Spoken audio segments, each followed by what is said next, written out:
Everyone celebrates the person chasing the career. Almost no one talks about the people at home who carry the weight while they do it.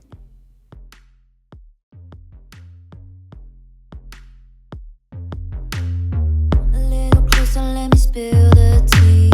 You look so much better sitting close to me. Like, ooh, ooh.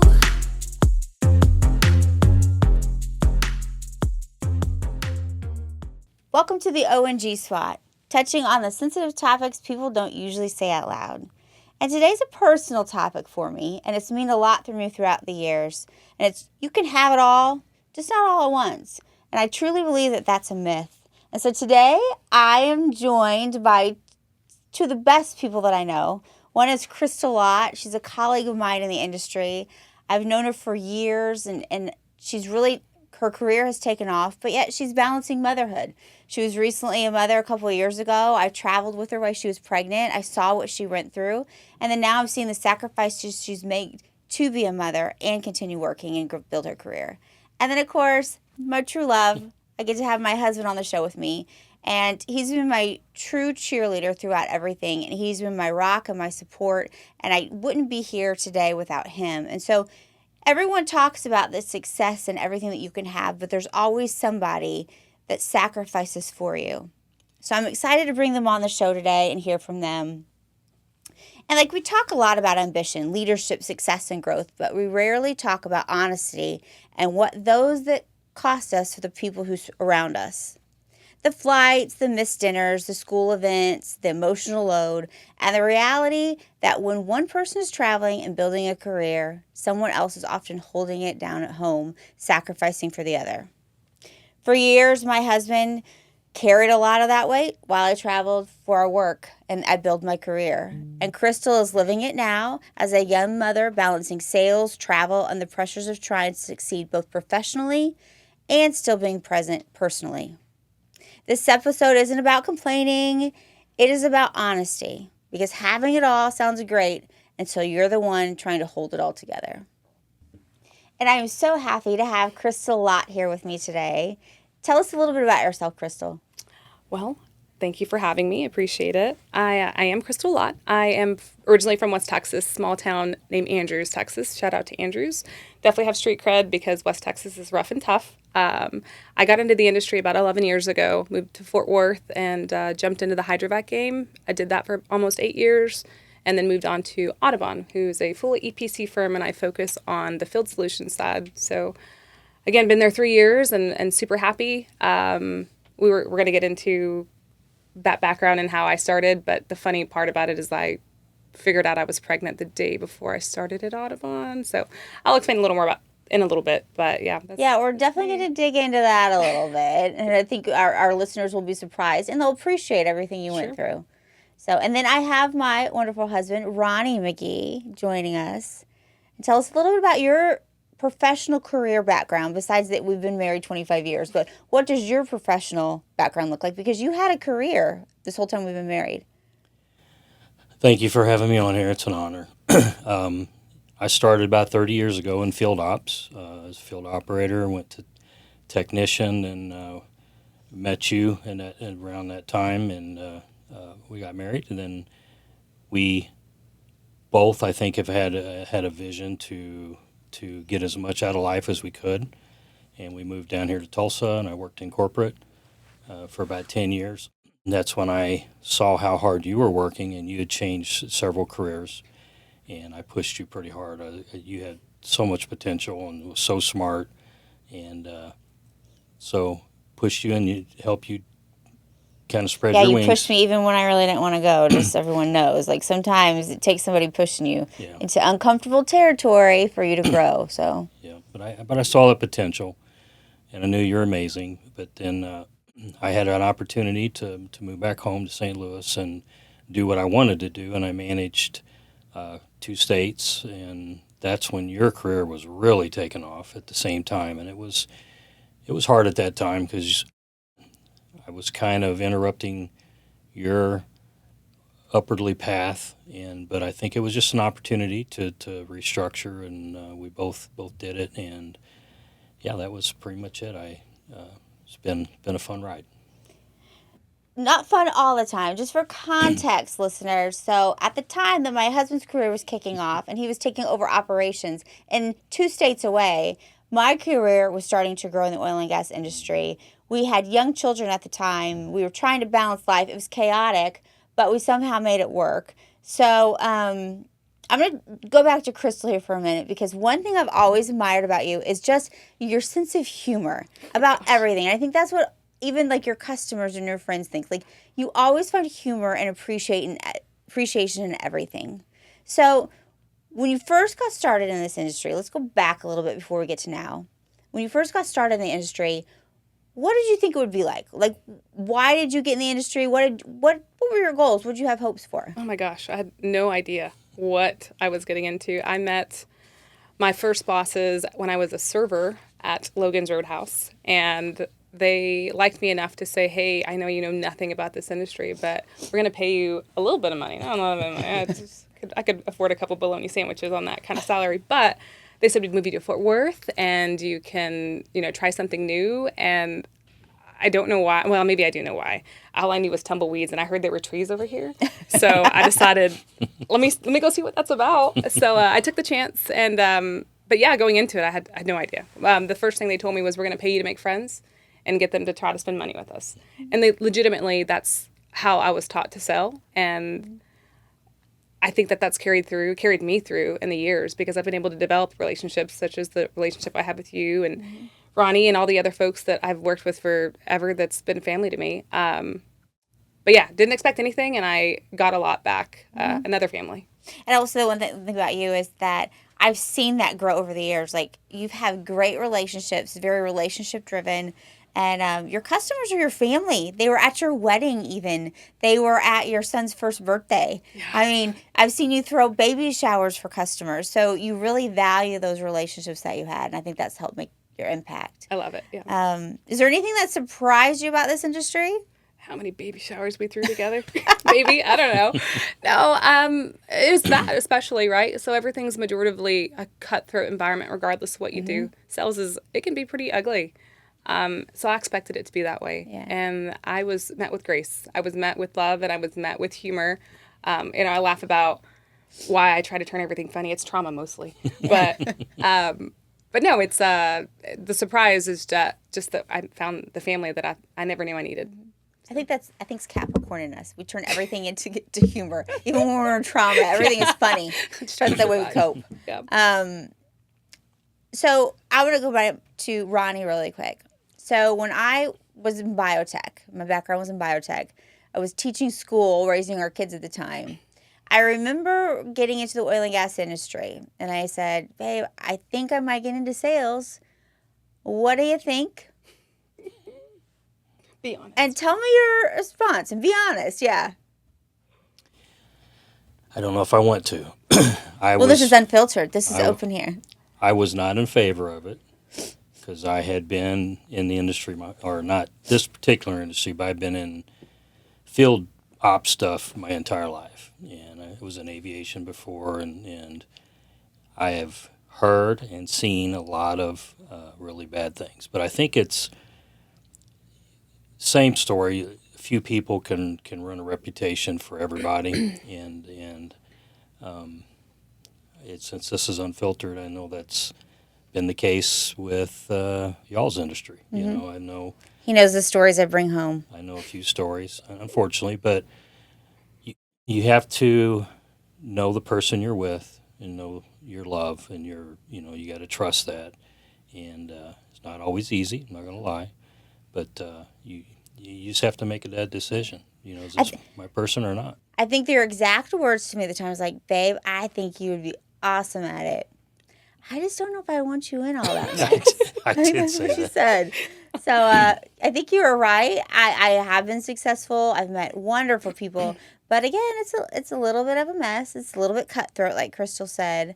You see and you hear a lot. But let's get into this whole balancing thing. Crystal, we traveled a lot while you were pregnant. Like, literally, I thought it was going to be your, delivery baby daddy.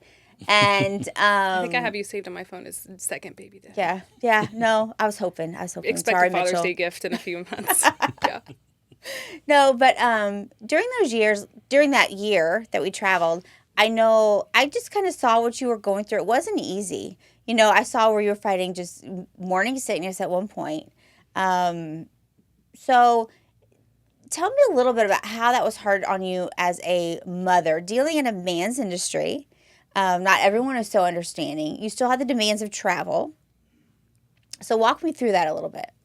So pregnancy was interesting, right? I didn't want to divulge that I was pregnant yet, just in case something happened. I just didn't want to have to answer to a bunch of people in case something did. So that was my main deal. And that was hard because in our industry, we're at happy hours, golf tournaments. And I like drinking a little bit. You know how hard it is to not Don't drink in ever front give of this girl people? tequila. Let's just say that out loud. No tequila for Look, Crystal. you're not wrong. She's not wrong. But my beginning problem was trying to figure out how to fake drinking. And I'm giving too much. Please don't share this with everybody in the industry. But yeah, I would just go early to a bar and tell the bartender, hey, put a little soda water in here. My baby didn't like vodka anymore.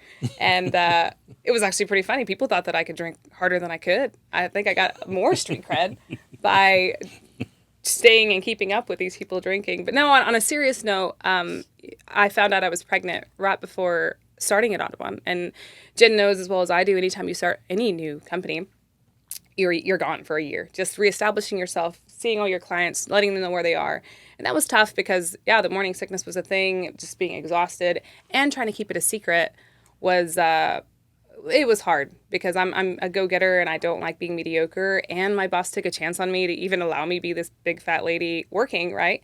So yeah, it was a lot of pressure in that facet. So I tried to hide it as much as I could before I finally let it out. So on the pregnancy part, that was probably the hardest.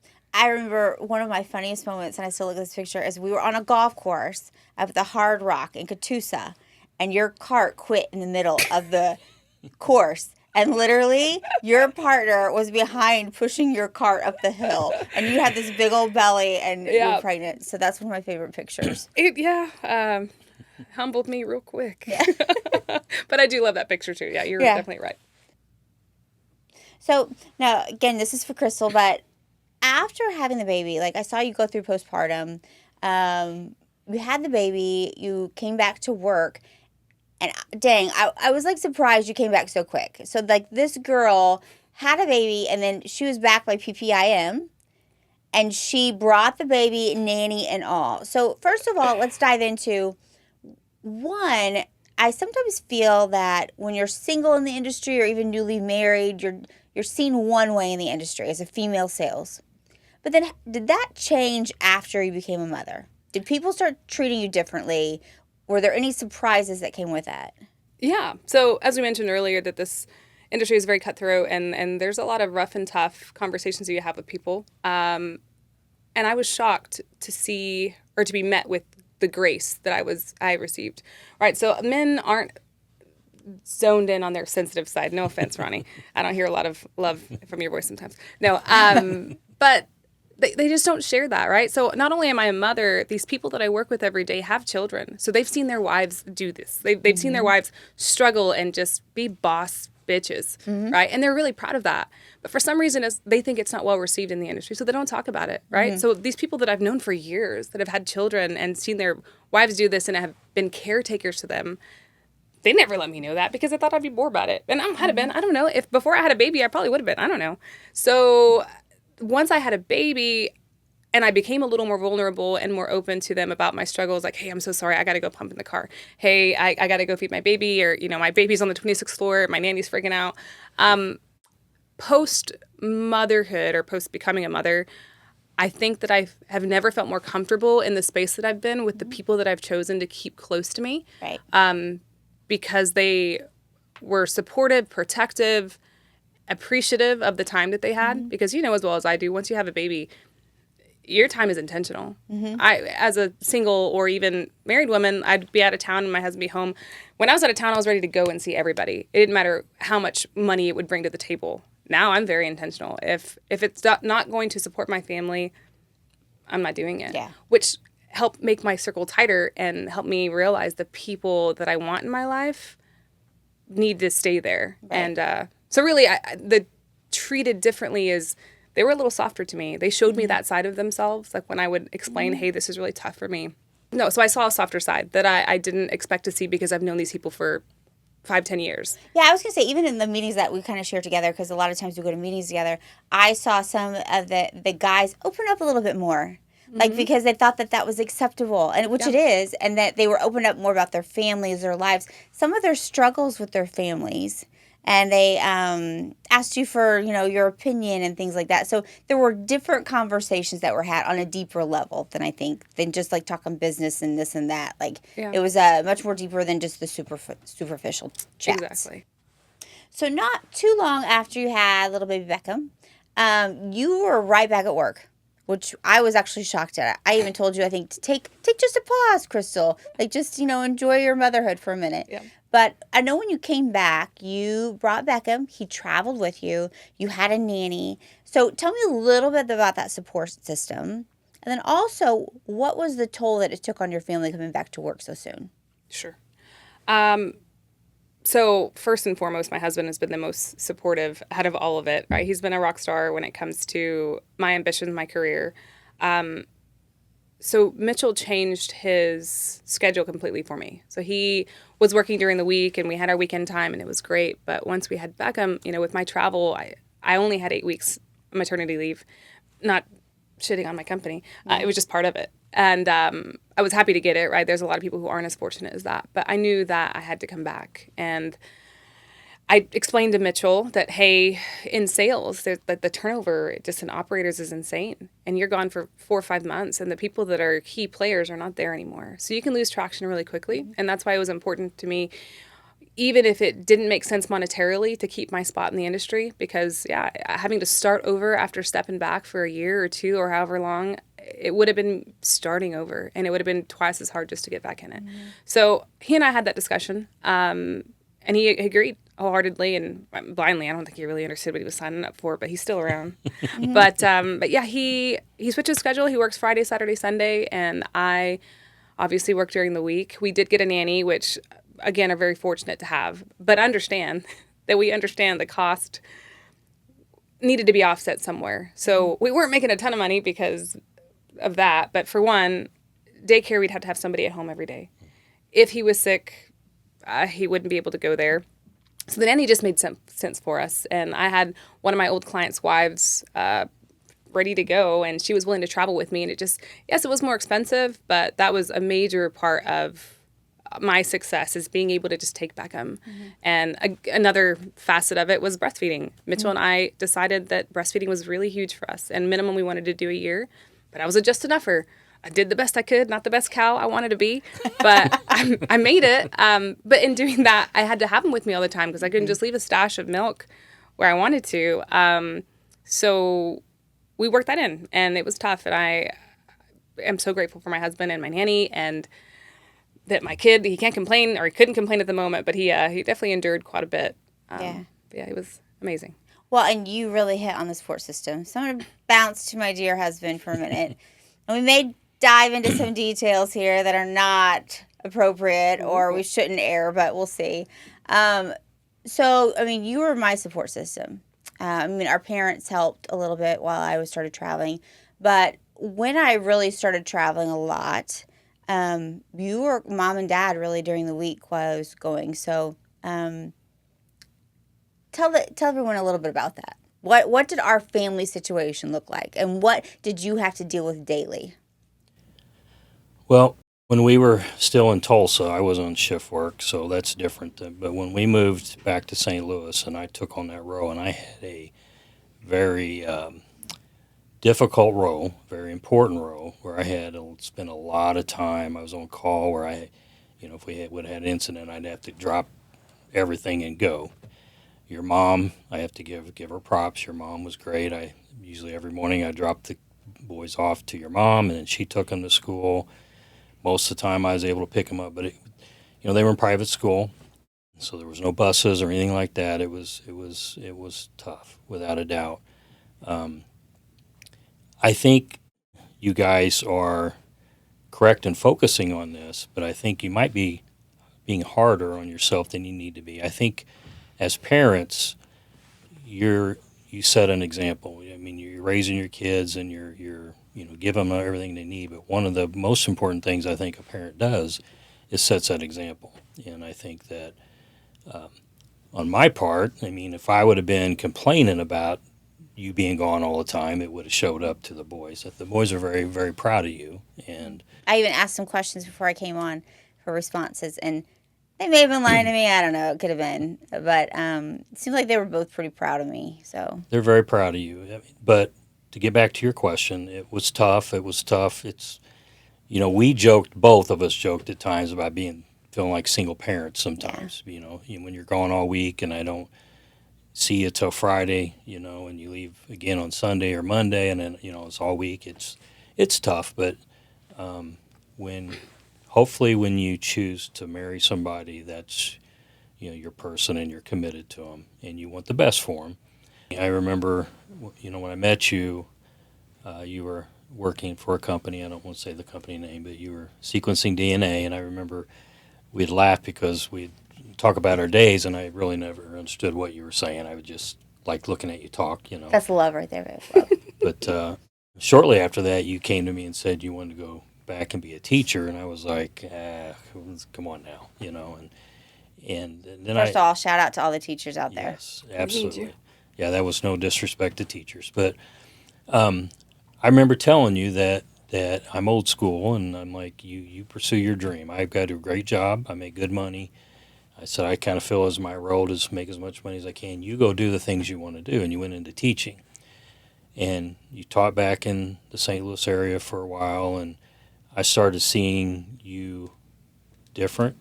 You were just... I was hotter, everyone. I'm just kidding. No, you were killing yourself, and because I just remember you would take so much pride in your tests and stuff, and you would change your tests up, and you give out multiple tests, and I know that there's still some of those kids that still contact you and run into you and just glow about how great of a teacher you were. But I saw you working till 3 or 4 in the morning grading these doggone tests, and I just saw that drive in you, and that was part of what made me want to push you out. And I was going to circle back to the whole mom guilt thing. I didn't want to minimize that because I know that you guys obviously love your kids, and I know what kind of people you are. So I didn't want to minimize that. I was just wanting to point out that you should be proud of yourselves, and because part of that is being a role model. Role models showing hard work pays off. I think our boys demonstrate that. They actually brag about me to their friends, which is one of the biggest compliments you can get. Absolutely. But I understand you got a newborn baby. You want to be around your baby, and I get that. It's got to be different for you guys than it is for us, and I admire you. I think that might fall back to some of the stuff the men in the industry, how they treated you a little different. But I think that a little bit on all of us. We think of our moms and our daughters and our wives and stuff. So while I was traveling, do you ever feel like people overlooked what you did at home and the importance you played and the sacrifices you had to make? I know there was many times you had to leave meetings early. You had to get called out in the middle of the day if the kids were sick. Really anything went wrong at home, you were the one getting on the call, not me. Yeah, I'm not going to lie. I did feel overlooked at times, and I think it's human nature. And it was tough because the role I had in my company, you're not only leading your kids at home, but you're leading. I had a team of about 20 people, across 2 states, and I'm leading them, and so not being there at times, you still had to be available, and it was tough, not gonna lie. And you do feel overlooked. And kids are kids; they're never gonna, especially when they're young, they're never gonna appreciate anything you do, and it's usually later on in life that they do. Our oldest the other day come home and says, "Dad, I don't know how you've worked 8 hours a day for all those years." And I go, 8 hours a day? I would have loved to have had an 8-hour day, And so I think it's, later on in life that they appreciate it. But you did a really good job of telling me. But no one knows what you're going through, the attitudes and all that stuff from your kids and stuff. So. Well, and I think guilt really weighs on you, the what they call mom guilt. So just for context, so Ronnie and we have 2 boys together, 24, 21. And then I have 2 stepchildren, Seth and Cassie. And so, we had a busy family life. And I had a lot of mom guilt that I was dealing with. I would miss those parties at school. And so, in retrospect, I can see the things that I missed. And I know Crystal deals with it just even being a new mom. You're missing out on key moments. So, do you ever feel guilty for leaving work, for maybe quitting a little bit early so that you can play with Beckham, or if he's having a bad day, just giving him extra attention? Like, how do you balance that and that guilt? Just get up earlier, and it weighs on me. I'm dying inside, really, but makeup helps. No, yeah, absolutely. Mom guilt is a thing, and in this really fast-paced work environment that we're in, we're expected to perform. And in sales, you can do whatever you want, but if your numbers aren't reflecting what they're needing, they don't really care. They don't really care. Yeah. Mm-mm. And so I have to balance the guilt of feeling like I'm not producing what I needed to, and then not being home, right? So when I was breastfeeding and I'd make day trips, I would leave the house at 3:34 in the morning, catch a flight, go to several meetings, and be home by 9 p.m., right? That was so that I could be home every night with my baby. Like, the first year, I never went a night without him. But that's a long time to be gone. Mm-hmm. And so many things happen in those hours. My biggest concern was missing his first steps, missing him crawling, missing his first words. Like, that would have devastated me. And I got very fortunate. Maybe Mitchell lied to me. I have no idea. And if you lied to me, if you're listening to this and didn't tell me that I missed it, thank you, actually, because I would have been really sad. Because he loves you. Yeah. But it was mentally taxing. And then, no matter what I did, gone for 18 hours or 16 hours a day, I didn't feel like I was doing enough because I wasn't staying overnight to stay at a happy hour to meet the right clients. Now that I've weighed my options and I've seen, I would skip work in a heartbeat for it, but I've been very fortunate to have clients that understand and don't ever guilt me into saying, you don't even care about us. I'm like, well, yeah, if it's you or my baby, yeah, you can leave.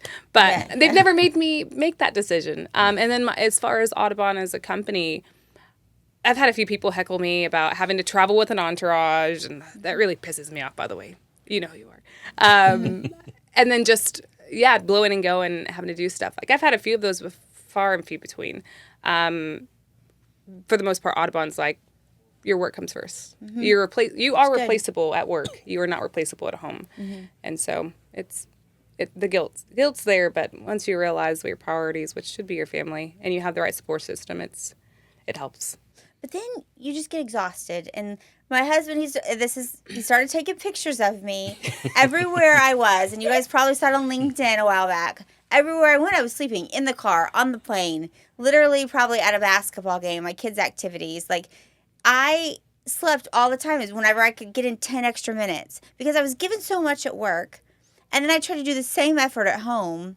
And then there's forget those extra hours of sleep because you sacrifice those. So do you have any tips, even for me, even at this point in my life, any tips that anyone can provide? How did you manage just the exhaustion of it? The Fight Club. Get it out of our system. No. Yeah. So to touch on your point, talking about how much you give to the industry, and this is what I learned after having my kid who's 2.5, is I was sacrificing the energy and the best part of me and gave it to my work. A great way to put it. And then when I would go home, they would get the scraps. Mm-hmm. They would get what was left over. They got hangry, angry, tired. They got the worst of me. And it took me a minute to realize that. And I was met with grace at home too. My husband's like, I know you're just tired. I know you didn't mean that. And I'm like, well, I did. And there were times that I did, right? So as I sat there and I processed what I was bringing home, I realized that that's not fair. Yeah. Right? Because they're giving me their excitement, and they're just like, I'm just so glad you're home. And I'm like, please don't touch me. Don't even look at me. Bring me my sandwich. And I'm good. But what I've learned to do is in those moments, give each other the space that you need, right? I don't want to say something I don't mean, and Mitchell has understood that. Once we've been together for a while, and I would say, look, right now I need just a minute.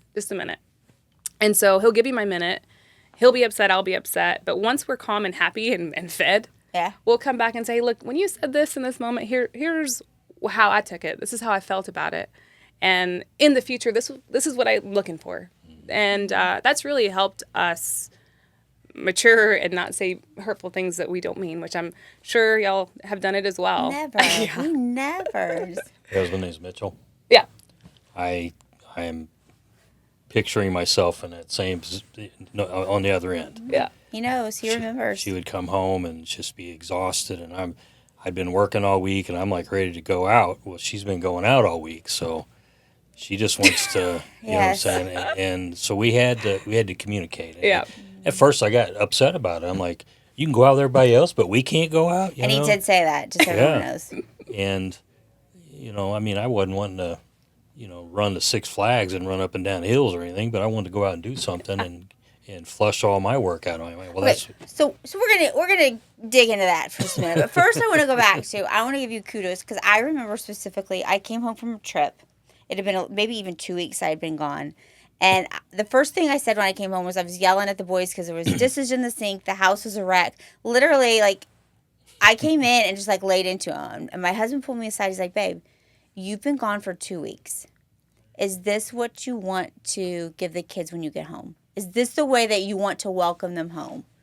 And I was like, you know what, you're right. The last thing I want to do is to yell at my kids and to have them run upstairs when I get home, when really all I need is like hugs and a glass of tea and like, something to eat. Like Crystal's saying, is like, so that really, so then from that point on, I really tried not to do that. I mean, there were occasions when, Levi didn't do his schoolwork or whatever, but, I really tried to pay attention to trying to give love when I came in the door instead of just anger because I was tired. Try to take it out on the kids.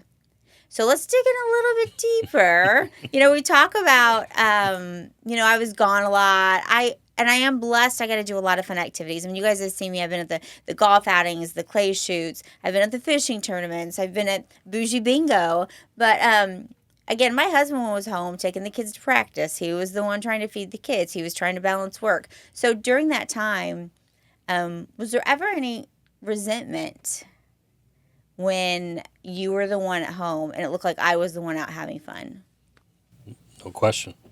Basically all the time, when you got to get up extra early to get them ready for school and drop them off to your mom, and then you got to pick them up, and then you got to run them to practice, and then you had practice after school, you had practice at night when we were playing club football, and I wasn't getting home till 11 and starting it all over again, and I'm looking to see where you're at, and you're out, you're not getting back till whenever, and I worried about you because I couldn't be there to protect you, and don't know how that comes across. It's just a husband thing, or at least with me, I never fall asleep till I know she's in her room, and then I got to get up at the butt crack of dawn and do it all over again. And so yeah, there was resentment without question, and it's just human nature. You get tired and cranky, and so I know where Mitchell's coming from, and I have no doubt he loves you to death, and he's but at the same time there is a load that you're taking extra on that sometimes doesn't seem fair. Yeah, I know one of the rules throughout when I've been traveling is no matter what time it was, when I got to my room, my husband just wanted to know that I was safe. In fact, most of our fights was when I just got back and just didn't call you, or I just fell asleep, or something like that. That was probably some of our, I'm not going to say fights, they were some of our largest discussions. And I think it was just because you were worried. Yeah. You're typically out with guys, that's what's in the industry, and it's not trust, it's more just the safety aspect of it. And I think sometimes you're very good about knowing your surroundings, but I still think sometimes you're not naive, but I think sometimes you underestimate what danger you can be in. We've even been in that situation where we've been out to where, and I think you say you let your guard down when you're with me, and I believe you, but it's just I can't be there to do anything about it because you're in Nashville or wherever, Houston and downtown, and just want to know that you're safe. I do the same thing when you're coming home and you got to get in your apartment. You call me and tell me you're good. So we've been married for over 25 years now. So you have put out with me for 25 years. And I've been in the industry over 15 years now. So what are some of the keys that you think our marriage has been successful? Because I know, like, kind of surveying and asking around the industry, there's a lot of marriages, unfortunately, that don't last this long. So what's our key to happiness, dear? That I'm awesome. No, I'm just kidding. No, it's really simple. I really think it's simple. I think because I've told all my kids this. I've told our boys this.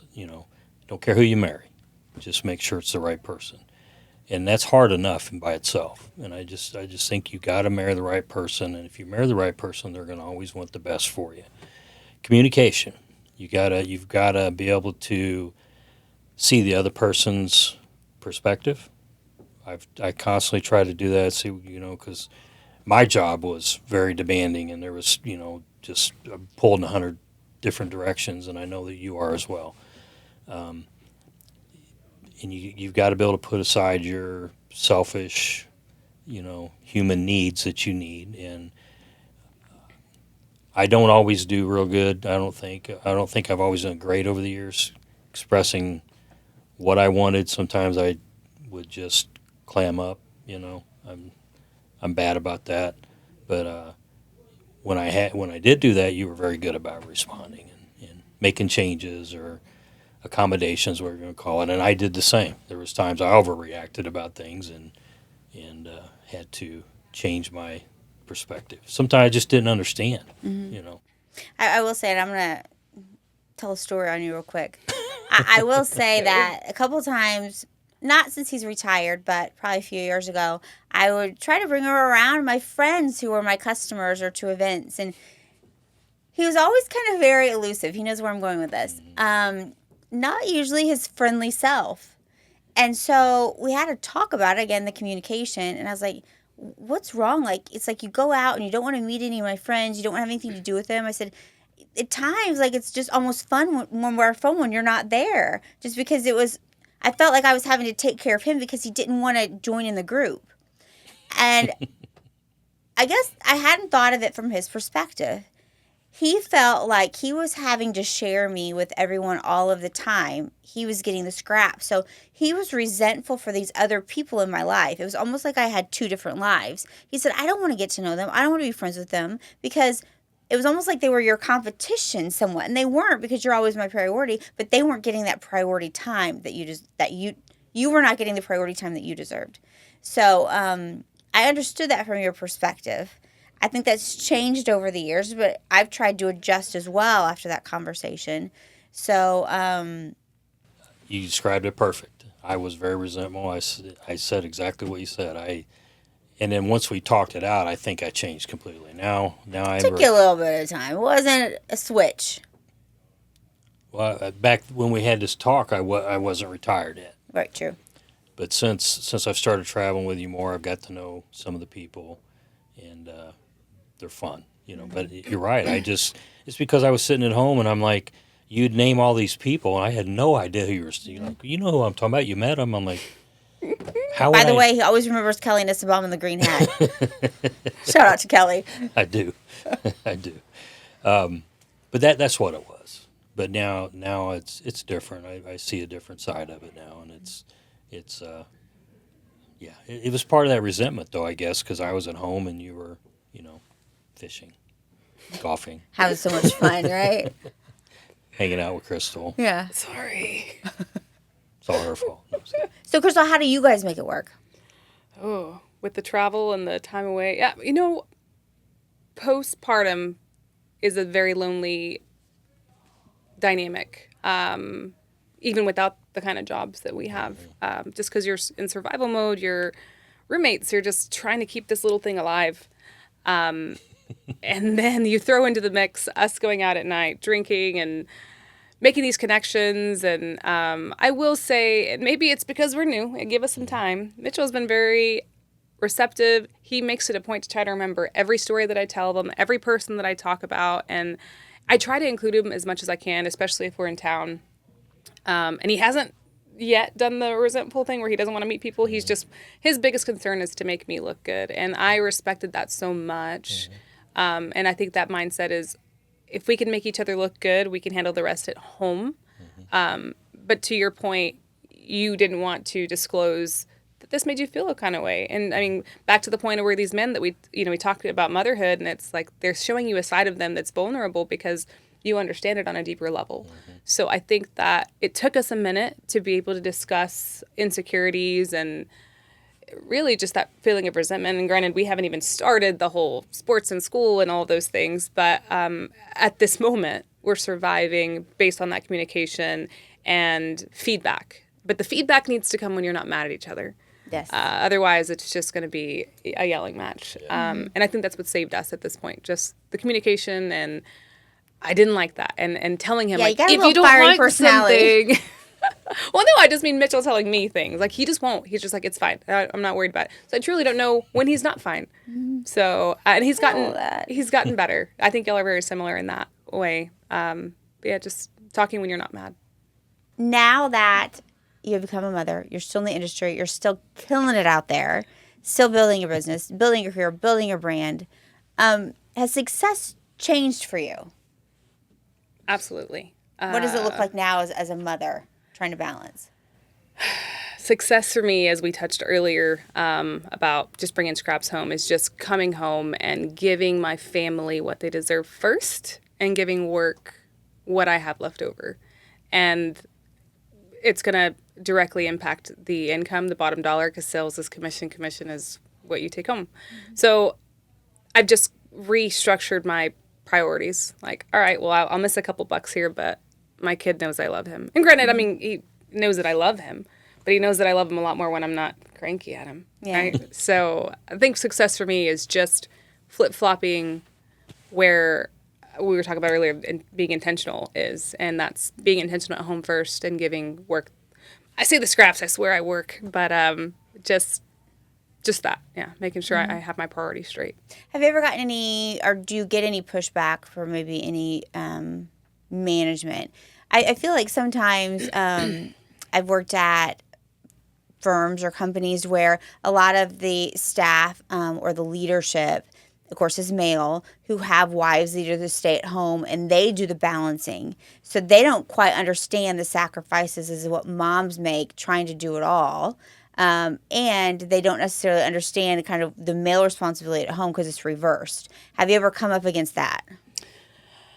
Yeah, I think what I'd mentioned earlier, just kind of the little comments here and there about having to bring your kid, and not that it really affects anybody. And I've made it a point to let people know that. Like, when they make those snide remarks, like, oh, you can't travel without this, and this. I'm like, okay, well, sorry your parents didn't love you when you were a baby, but try to make sure mine does. And it doesn't affect you at all because, there is a cost that comes with it. I pay for my nanny. I pay for the extra money if it costs anything to take an Airbnb. I pay for the food that I have to DoorDash because DoorDash has saved my life. Shout out to you.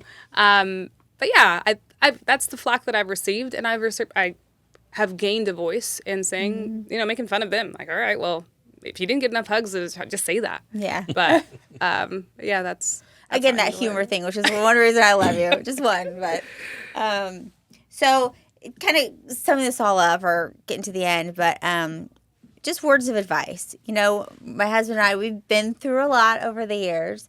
Again, he's been my number one cheerleader, pushed me forward. He's carried the load at home. He's the one that sacrificed probably the most of all of us. First of all, I'm just curious. Us women, we talk about this. Do men have coffee and ever talk about like this, or ever have conversations about how difficult it is at home? Yeah. Just curious. Yeah, it's not this exact topic because like my guys that I managed, it was different. Maybe not. Like I had one that his wife was a NICU nurse and she was gone a lot. But yeah, we talk about home. But not the emotional side, right? Like not the No, okay. no. I think you guys would be surprised at how well men talk about their wives. I think they would be shocked. I don't know. Maybe it's just the guys I work with. And if you don't talk good about your wife, shame on you. Shame on you. I've worked with a few guys that didn't, but for the most part, most of the guys, at least the ones I hung out with, they all adored their wives. So I think they probably did a terrible job of expressing that because the guys were terrible at that. But we are. But I'll admit it. But yeah, we talk about it. And so, say there's a guy out there that's listening to this, and his wife is in our career shoes, where she's gone, there's kids, he's trying to do everything at home. What advice, first of all, would you give to that guy? And also, on the reverse, like, what would you say that the woman needs to do better that maybe I did or I could have done better? Kind of both sides. What's advice that you would give? I tell them it's going to be a lonely ride at times. Man, you're making it sound so great. No, it is. I mean, when you're dealing with kids and trying to clean the house and trying to get dinner ready and trying to homework and baths and all that stuff. I mean, it is something that you need to understand what you're in for. I think the cost can outweigh the benefits can outweigh the cost if you approach it correctly. You need to be supportive. If you're nagging and you're complaining all the time, I'm gonna be honest, your marriage probably ain't gonna make it. And I think that my advice to the ladies, which I don't know if that's fair or not, but my advice to the ladies is you need to communicate. You need to be honest. You need to understand his perspective, his point of view, and that goes both ways. But she needs to understand his point of view, and he's not there to, like I said, I wasn't there to. It was hard for me not to be your quote unquote bodyguard or whatever. It's how I am. I have to sit facing the door. I have to I walk on the street side. I'm always in guard dog mode. And I think that's just who I am. And she would have to understand that and be, just because he's questioning, what time you're going to be back or whatever, doesn't mean he doesn't trust you. He just needs to know. Well, I feel like that's always something we've had was really trust. Mm-hmm. We've always had that in our relationship. And, I mean, decent communication. There was times that were better than others, but I would say two of the biggest things. Yeah, without a question. Mm-hmm. And it's going to be a ride. I mean, it's a ride. And I wonder good and bad. I wonder if some men may even be jealous of their women's career, and you never were of mine. No, funny story to point on that. When I was in corporate and you had worked your way up to VP and you surpassed my salary, I was bragging about it. And guys at work were like, doesn't that make you mad that your wife's making more than you? And I'm like, are you nuts? Sugar mama. Yeah, I'm like, why would that bother me? Oh, it'd drive me crazy. And I said, well, it ain't like I'm flipping burgers or something, I mean, I've got a good, honest career and I was never jealous. Never once was I ever jealous. I was always proud. But again, a lot of men would be. You never were. Yeah. A lot would be. Mm-hmm. And, I won't name names. But a lot of men have made comments that's kind of. No, I'm just kidding. I could. Call them out. No, a lot of them, I think, didn't understand the sacrifices I was making. I think they're the chauvinist side. It's why ain't she home or whatever. They're idiots. I don't care. I mean, it's every marriage is that marriage. You got to make it work out. And you supported me. Yeah. You supported me doing the thing. I mean, I moved you twice, and one time you weren't very happy about it. I wasn't, and I get a little pissy when I'm not happy. The first move we did was to Oklahoma. You were all on that one. Moving back because you had worked your way up, and we didn't really talk about this. She had made it all the way to VP, and the reason I moved to Oklahoma was for this position, to have the possibility of getting this position. I got it, so I'd reached my goal, and it was a battle. And I kept telling her, I said, before I put in for this, are you good with this? And she'd say stuff like, well, if it's God's will, it'll happen. Or if it's meant to be, it'll work out. It'll work out. And then I put in for it, and I get it, and then it's like, I didn't, I don't think she was ready. And she worked she kept that position for over a year and traveled back and forth. And we had some phone calls where she was crying on the way home, and I felt terrible. But I remember I would be leaving, headed back to Tulsa. I would just be crying like the whole car trip. I don't want to go. Correct me if I'm wrong. Looking back, moving from that role to what you're doing now elevated you a lot more. You're right. So, You're right. Had that not have happened, I probably would still have been there and wouldn't have taken the risk or the opportunities that have come up. I wouldn't have grown in my career. Right. So Crystal, from your standpoint, what's something that advice you would offer to some of these young mothers that are coming up who think, man, it's not the right time to grow my career. I need to wait. I want to have kids. I need to put my life on pause. What encouragement or what advice would you give them? There's no wrong answer. You're not going to know how you feel about it until it happens, right? Stepping into it, found out I was pregnant. Of course, I was ecstatic, but at the same time, I'm like, that's not fair. I have to put my career on pause. What did you do, right? And it just, I was shocked at my own emotion that, hey, this isn't fair. I've worked really hard for this, and now I have to put it on hold. And I was married. It's not like got pregnant at wedlock. Like, what am I going to do? But that was the deal. Like, I didn't know my emotions. I didn't know how I was going to feel while I was pregnant, and then tenfold after having the baby. Some women decide, this isn't for me. This isn't what I want. And I respect that wholeheartedly, because being a stay-at-home mom is hard as shit. It is the most thankless job that you could do. Without a doubt. And because there's no monetary value that's put towards the hours that you put in and the love that you give. But there's no wrong answer. You do what you want to do, and if you pick the right person, just as Ronnie said, they're going to support you. And if you decide that you wanted to go back and then you're like, oh, this isn't for me, I want to be around my kid, just do it. Mm-hmm. Who cares? I'm not going to take advice from somebody that I don't respect, and if somebody's going to give me flack for it, okay. Again, you needed more hugs. Come here. But no, that's what I would give. And if you want to go back, don't let somebody tell you, well, you spend a lot of time away from your kid. I had that said to me the other day. And I'm like, I really don't. He travels with me all the time. My husband's with me, but it looks like it, right? And it's just tough. You're never going to win. You're never going to please everybody. So do what makes you happy, but make sure your husband's on the same page, and then be led by faith.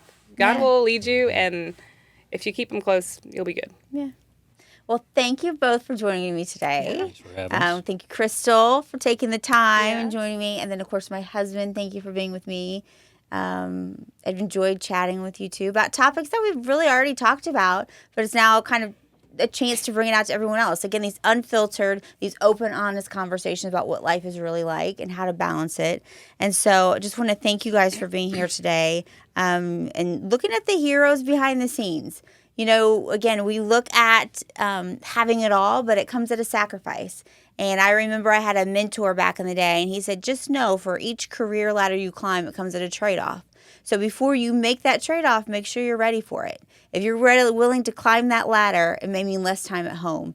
And so if you can handle that, if you have the support system to help you with it, then you can succeed. But it's just important to remember the ones behind the scenes that are really the ones making it happen. Thanks for listening to the O&G Spot. If this conversation made you think a little differently, then we're doing exactly what this podcast was built for. Join us next time.